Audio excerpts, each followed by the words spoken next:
Tak lama kemudian ia pun menghembuskan nafas terakhirnya di sana. Ronghua sangat bersedih dan merasa terpukul karena suaminya sudah tiada.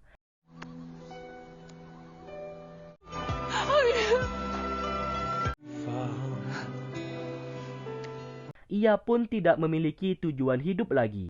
Sambil membawa sebilah kayu yang telah ia asah, Ronghua pergi dari sana untuk menahan kakaknya yang saat ini sedang mengejar. 少夫人，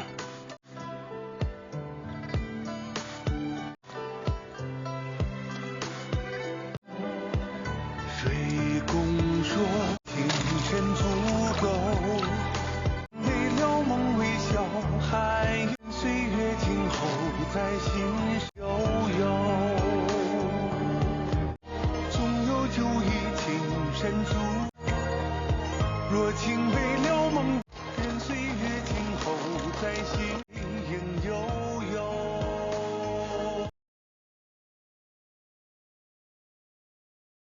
Terlihat Ronghua menahan kakaknya yang hendak mengejar Linji. Di sana ia akan mengancam bunuh diri. Rongsu awalnya tidak peduli karena adiknya tidak akan berani melakukan hal tersebut. Siapa sangka Ronghua benar-benar bunuh diri dan menjatuhkan tubuhnya ke sungai.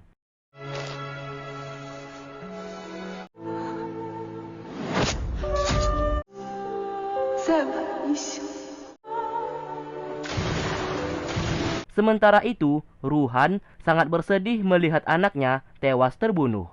Ia pun meminta bantuan Mingsu untuk menolongnya. Mingsu berkata satu-satunya yang bisa membantu Linji adalah Ruhan dengan memberikan mutiara Cihua di tubuhnya sendiri. Mendengarkan hal tersebut, Ruhan lalu mengeluarkan mutiara itu yang ia masukkan ke dalam tubuh Linji. Ia rela berkorban agar Linji bisa membalaskan dendam atas kehancuran Paviliun Lingsu.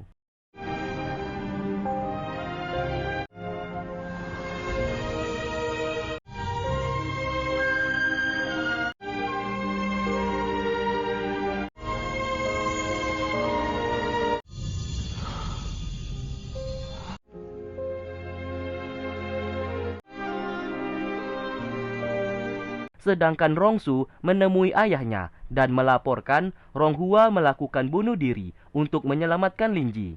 Diketahui Linji saat ini telah tewas terbunuh. Jingfeng menjawab kalau ia memutuskan hubungan anak dan ayah dengan Ronghua karena dianggap pengkhianat. Dan akhirnya Paviliun Lingsu dihancurkan oleh Jingfeng tanpa tersisa.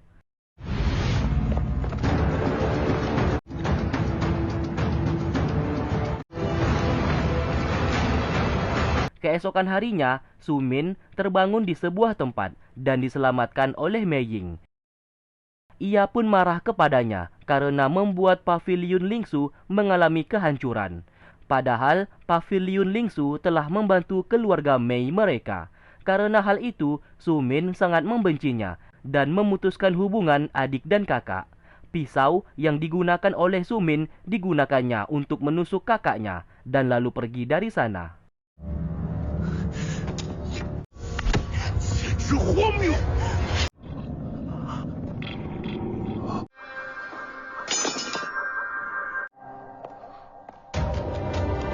Linji memakamkan ibunya di dalam goa dingin dan lalu memberikan penghormatan di sana. Tidak hanya ia, Lu juga terlihat sangat bersedih.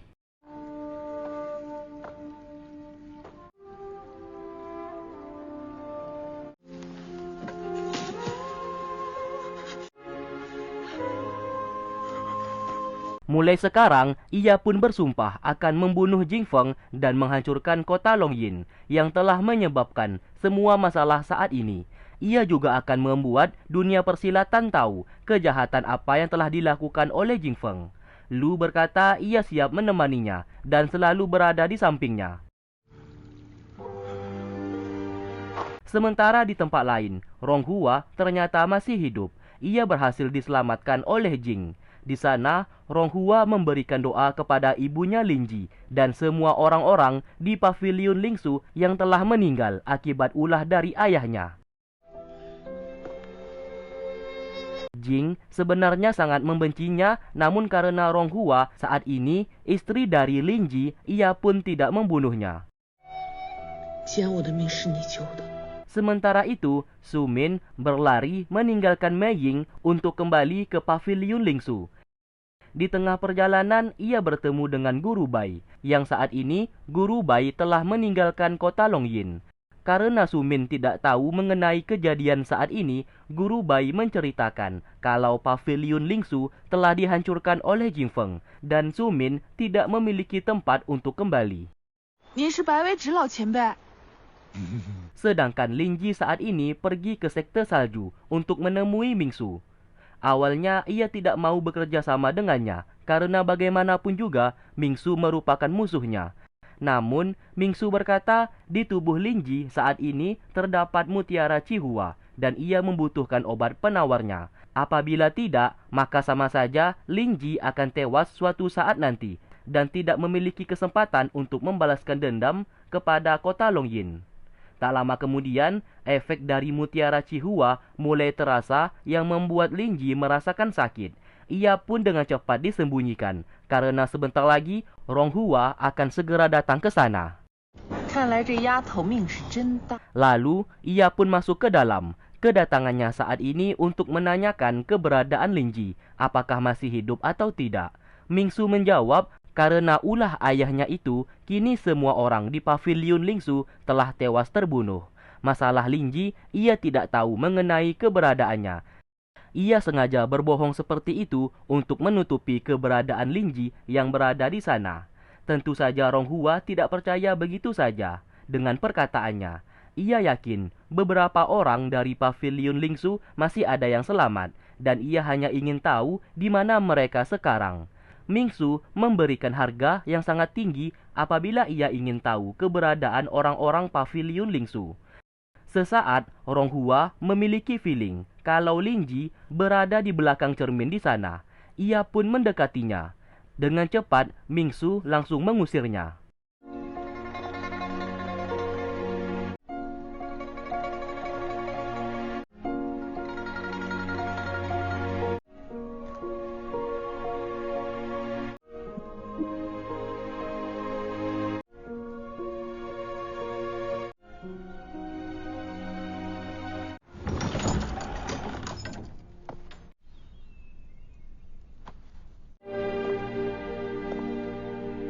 Di tempat lain, Guru Bai bersama Su Min sedang makan di sebuah kedai. Lalu mereka mendengarkan percakapan para pengunjung dan terdengar kabar saat ini terdapat seorang master bela diri yang sangat kuat namun ia sedang sakit. Bagi siapapun yang bisa menyembuhkannya, maka akan diberikan uang yang sangat banyak. Su Min lalu menyuruh Guru Bai untuk pergi menyembuhkannya. Dengan begitu, mereka bisa mendapatkan uang untuk bertahan hidup. Berita itu pun tersebar ke semua orang. Bahkan, Ronghua bersama Jing juga mencari keberadaannya. Di sini, Ronghua berniat menyembuhkan master bela diri tersebut. Apabila ia berhasil menyembuhkannya, ia berencana mengajak master itu untuk membantunya menyelesaikan konflik yang terjadi saat ini. Ia tidak ingin adanya peperangan lagi.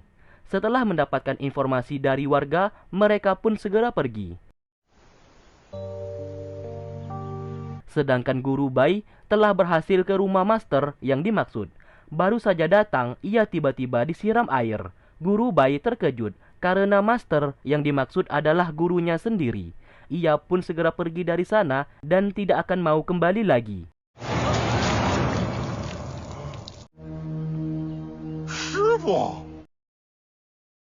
Di malam harinya, Luli pergi menemui Ronghua. Kedatangannya saat ini hanya untuk memastikan Ronghua baik-baik saja.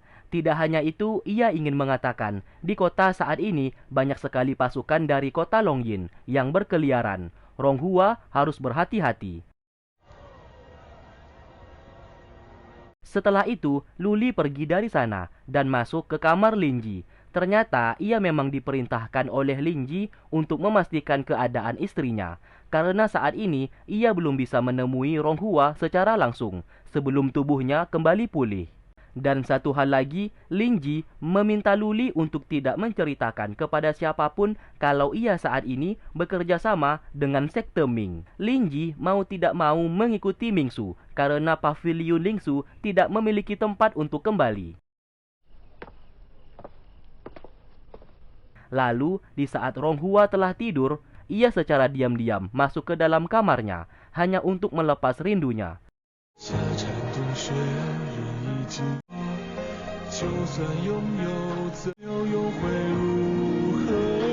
Setelah ia pergi, Ronghua langsung terbangun dan menyadari Lin Ji seperti datang menemuinya. Ia pun segera pergi mengikuti dari belakang, namun sayang ia kehilangan jejak.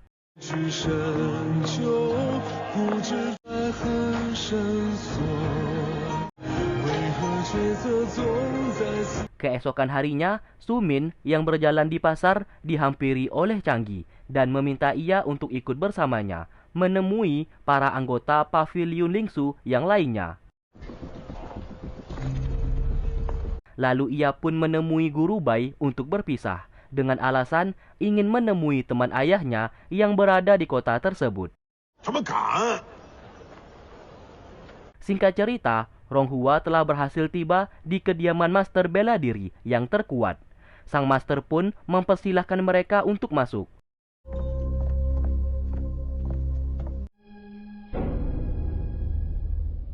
Di waktu bersamaan, Rongsu sedang berhadapan dengan kedua murid dari master. Rongsu diperintahkan oleh ayahnya untuk membunuh si master tersebut karena keberadaannya dapat membahayakan kota Longyin. Di saat hendak bertarung, Guru Bai datang ke sana dan mengusir Rongsu karena kedua pria di sana memiliki ilmu bela diri yang sangat tinggi. Rongsu yang menyadari akan hal tersebut lalu meninggalkan tempat itu. Ternyata kedua pria itu merupakan kakak seperguruan dari Guru Bai. Alhasil ia pun dibawa untuk menghadap ke master. Di hadapan sang master, Guru Bai begitu sangat ketakutan. Sang master juga tidak suka akan kedatangannya dan memintanya untuk segera angkat kaki dari kediamannya.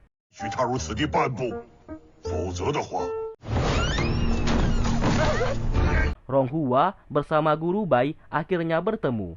Guru Bai sangat senang karena kepergiannya saat ini hanya untuk mencari Ronghua yang dikabarkan telah mati. Di sisi lain, Lin Ji dan kawan-kawan berada di wilayah sekte Ming.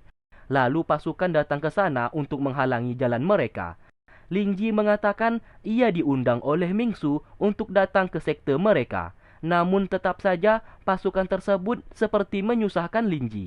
Alhasil, Lin Ji yang kesal membunuh mereka. Salah satu pasukan tadi berlari untuk melaporkan kepada Mingsu. Lantas, Mingsu lalu tertawa karena mereka berani-beraninya menghalangi jalan Lin Ji. Ia pun menyuruh pasukannya tersebut untuk membawa Lin Ji beserta yang lainnya agar segera masuk.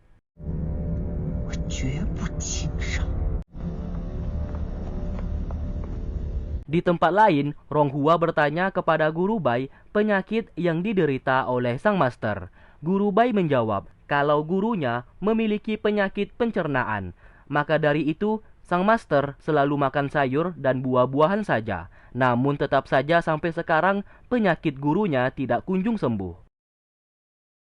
Karena penasaran apa yang dimakan oleh sang master, Ronghua di saat malam hari menyelinap masuk. Namun saat berada di sana, sang master tidak berada di tempat.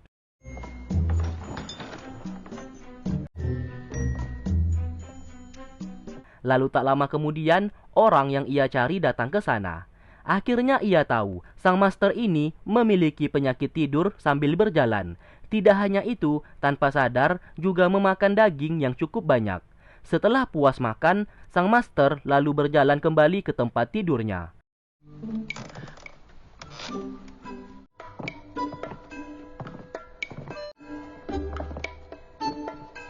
Akhirnya, Ronghua telah tahu obat apa yang harus ia buat. Namun sayang, sang master telah terbangun. Melihat keberadaannya, seketika Ronghua langsung diserang. Di sana ia mencoba menjelaskan kalau sang master memiliki penyakit tidur sambil berjalan dan memakan daging setiap malam. Itulah yang membuat pencernaannya bermasalah dan selalu sakit. Keesokan harinya, Ronghua mengatakan kepada mereka semua kalau ia sudah menemukan obat yang cocok untuk sang master. Ia akan pergi sebentar untuk mencari tanaman herbal. Di sisi lain, Jing Feng meminta Mei Ying untuk menjadi ketua balai pengobatan di kota Longyin karena posisi itu saat ini sedang kosong. Tentu saja Mei Ying bersedia dan menjadi sangat senang, namun tidak dengan Rongsu yang tidak setuju akan hal tersebut karena masih ada Suan Yu yang lebih cocok menjadi ketua balai pengobatan. Jing Feng menjawab, Mei Ying telah memberikan banyak kontribusi untuk kota Longyin dan jabatan itu sudah ia janjikan sebelumnya kepada Mei Ying. Rongsu lalu kembali ke kamarnya. Ia pun curiga saat ini Mei Ying sedang merencanakan sesuatu hal untuk menguasai kota Longyin. Apabila itu memang benar, maka Mei Ying adalah musuh dalam selimut yang harus ia singkirkan. Suan Yu lalu diperintahkan untuk menyelidiki apa saja yang dilakukan oleh Mei Ying ke depannya. Singkat cerita, Lin Ji dibawa oleh Ming Su ke dalam sebuah tempat. Ming Su menunjukkan sebuah pasukan seperti mayat hidup yang kelak bisa digunakan oleh Lin Ji. Tidak hanya itu, ia juga ingin mengajarinya sebuah jurus yang bernama Jimat Suan Bing yang berguna untuk menekan mutiara Cihua di dalam tubuhnya, agar kelak Lin Ji tidak perlu menggunakan mutiara Cihua kembali. Namun syaratnya, ia harus melewati beberapa latihan yang pastinya akan menyakitkannya. Lin Ji tidak peduli, asalkan ia bisa menjadi kuat dan tidak menggunakan mutiara Cihua lagi, ia siap melakukannya. Ming Su lalu berkata, jurus jimat Suan Bing tidak hanya meningkatkan tenaga dalam seseorang, namun bisa dipastikan apabila Lin Ji menguasai jurus tersebut, ia akan menjadi pendekar terkuat yang tak terkalahkan. Sesaat, Lin Ji bertanya, mengapa Ming Su mau mengajarinya? Apakah ia tidak takut kalau nanti Lin Ji akan mengkhianatinya? Ming Su menjawab, ia tidak takut akan hal tersebut. Apabila Lin Ji mau, ia mempersilahkan untuk membunuhnya kapan saja. Latihan mulai dilakukan. Berhari-hari ia melakukan latihan tersebut secara rutin, dan perlahan mutiara Cihua di tubuhnya mulai berhenti bereaksi. Lalu tak lama kemudian, datang seorang penguji yang akan menyerangnya sebanyak 3 jurus. Namun di saat melawannya, Lin Ji seperti tidak bisa menggunakan tenaga dalamnya, dan ia pun kalah di sana. Ming Su lalu datang dan meminta pria itu untuk pergi. Ia pun menjelaskan, apabila Lin Ji mempelajari jurus jimat Suan Bing, maka tenaga dalamnya yang lama akan hilang dan akan digantikan dengan yang baru. Itu merupakan salah satu resikonya apabila ia ingin menjadi kuat.